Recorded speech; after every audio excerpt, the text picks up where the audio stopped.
Shalom, meus amigos. Uma boa noite a todos vocês. No dia de hoje, a minha pretensão é dar continuidade ao estudo da Parashá Vayetchanan. Afinal de contas, ela é a porção semanal da Torá que vamos ler no próximo Shabat. Como acontece em todas as Parashiot, existe muita sabedoria judaica em cada uma delas. E não é diferente com a Parashá Vayetchanan. Mas eu selecionei no dia de hoje um tema central no judaísmo, que está contido na narrativa dessa Parashá, que é a proibição à idolatria. Quando a Segunda Guerra Mundial acabou, jornalistas perguntaram a Churchill, que liderou o Reino Unido na guerra, se ele se preocupava com a forma como os historiadores viriam o seu papel na Segunda Guerra Mundial no futuro. E Churchill respondeu na mesma hora: não, eu acredito que a história vai ser muito boa comigo. Sabe por quê? Porque eu pretendo escrever a história. E de fato o livro de Churchill sobre a Segunda Guerra Mundial ele foi muito popular. Ele continua sendo muito popular até hoje. De certa forma, ele profetizou as suas palavras, garantindo que ele fosse visto segundo o seu próprio olhar.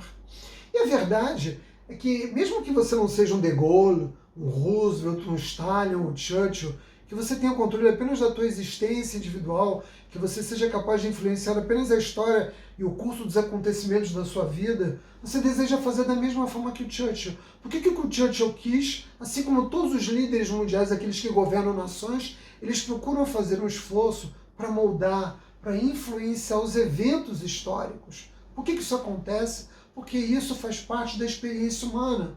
E você vai perguntar por que faz parte da experiência humana essa necessidade de moldar os acontecimentos históricos? Por uma razão muito simples e também muito prosaica, meus amigos. Todos nós queremos ser personagens importantes no jogo da vida. E nós acreditamos que somos capazes de influenciar a realidade. Mas a verdade é que o resultado final sempre está nas mãos de quem? De Akadosh Baruch Hu. É ele que controla nas suas mãos o resultado final de todos os acontecimentos. A Segunda Guerra Mundial, assim como todas as guerras, elas são travadas primeiro nas esferas celestiais. Portanto, Hashem já controla esses acontecimentos muito antes deles terem lugar no mundo físico. E quando eles têm lugar no mundo físico, não passa de um simulacro de acontecimentos que já foram predeterminados na esfera espiritual. Eu faço menção a esse fato para vocês entenderem o nível de controle que a gente tem sobre todas as coisas e também sobre o resultado do final da Segunda Guerra Mundial. Quem ganhou? Stalin, a União Soviética, a Inglaterra com Churchill, a França com De Gaulle, ou os Estados Unidos com Roosevelt. Quem ganhou, quem perdeu, foi aquilo que foi determinado por Hashem.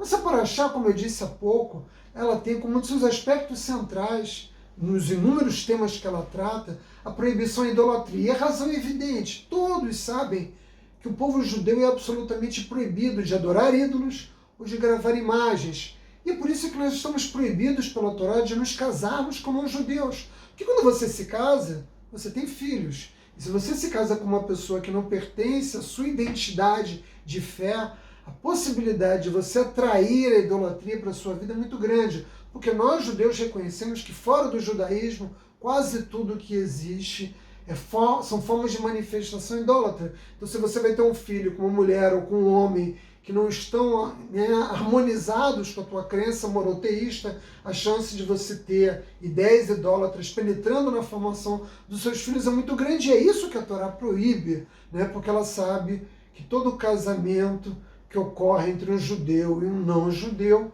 o resultado quase sempre é esse mesmo. Mas é preciso entender que a proibição de que a Torá nos fala não é simplesmente a de fazer imagens de falsos deuses. Nós não podemos representar nem mesmo simbolicamente Hashem, a Kadosh Baruch Hu. Essa proibição é tão grave na Torá que ela é punida com a morte espiritual primeiro, e depois com a morte física. A morte física, nesse momento, está parcialmente embargada, porque nós não temos o Sanedrim, nós não temos o Beit HaMikdash. Mas nos planos espirituais, todo judeu que se associa a um culto pagão, ele tem uma morte espiritual e é uma aberração. Quando você vai encontrar um judeu, às vezes, na liderança de uma manifestação religiosa que é reconhecida por nós judeus como parte desse amplo espectro do paganismo e da idolatria. E por que essa transgressão é tão severa para o judaísmo?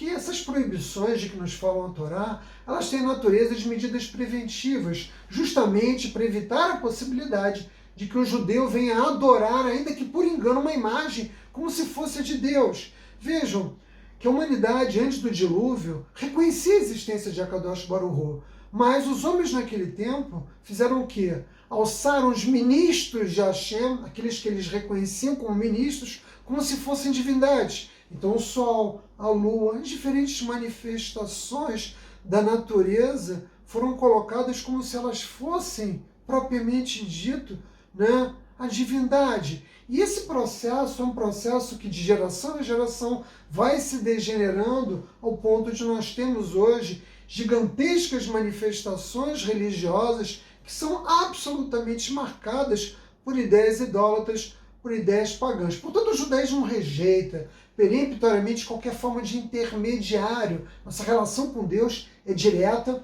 e o judeu não pode, nem mesmo para representar Kadosh Baruch Hu, ter um quadro na sua casa, uma imagem numa sinagoga. Isso evidentemente é completamente combatido. Nenhuma representação da divindade é aceita no judaísmo. Elas são todas proibidas porque nós proibimos qualquer forma de intermediário. E você vai perguntar, qual é a razão principal para nós combatermos essas formas de perversão da ideia de Hashem?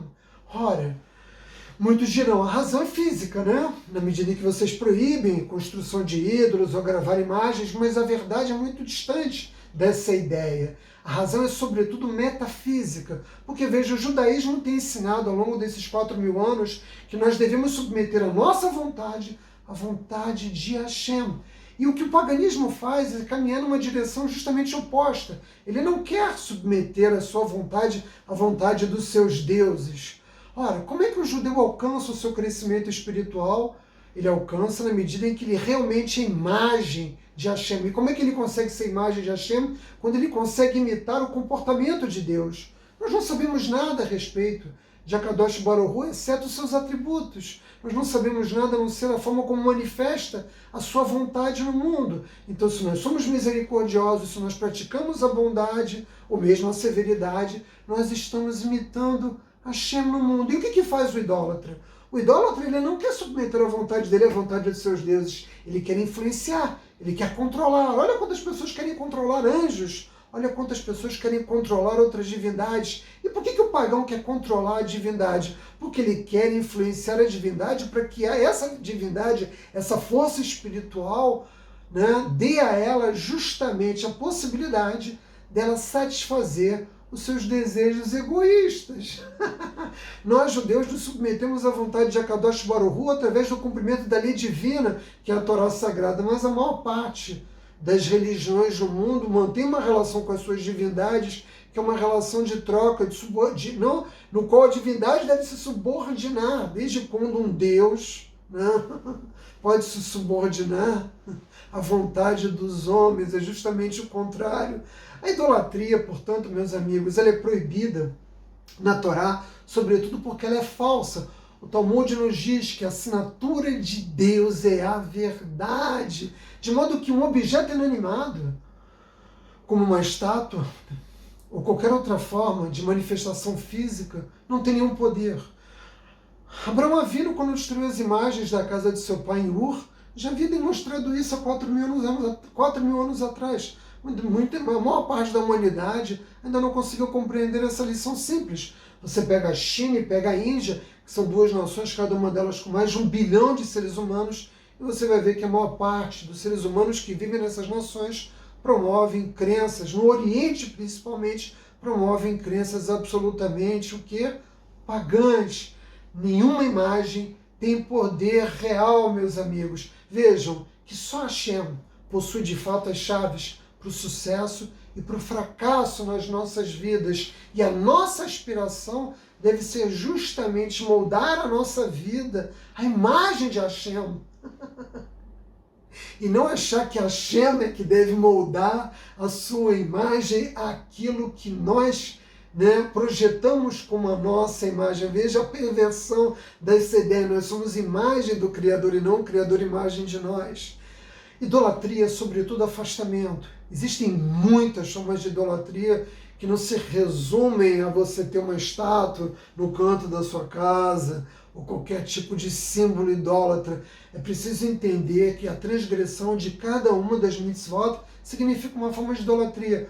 Né? Vou dar um exemplo, vou dar alguns exemplos para vocês. O ladrão é idólatra, porque o ladrão não reconhece que tudo que vai chegar a ele é definido em Rosh Hashanah, que tudo que chega a ele é decisão de Akadosh Baruch Hu. Uma pessoa que não consegue ter filhos e que fala mal de Hashem, ele é um idólatra, porque ele não aceita a justiça divina. Uma pessoa que também cai em depressão, ou que vive angústia ou ansiedade, de certa forma ela também é idólatra. Por quê? Porque ela não reconhece que a divina providência governa o mundo segundo uma vontade superior a dela, uma vontade inteligente que sempre é vocacionada para um mundo de bondade. Cada transgressão da Torá se manifesta como uma forma de idolatria. Era o que eu tinha a dizer a vocês nessa noite, meus amigos. Vai,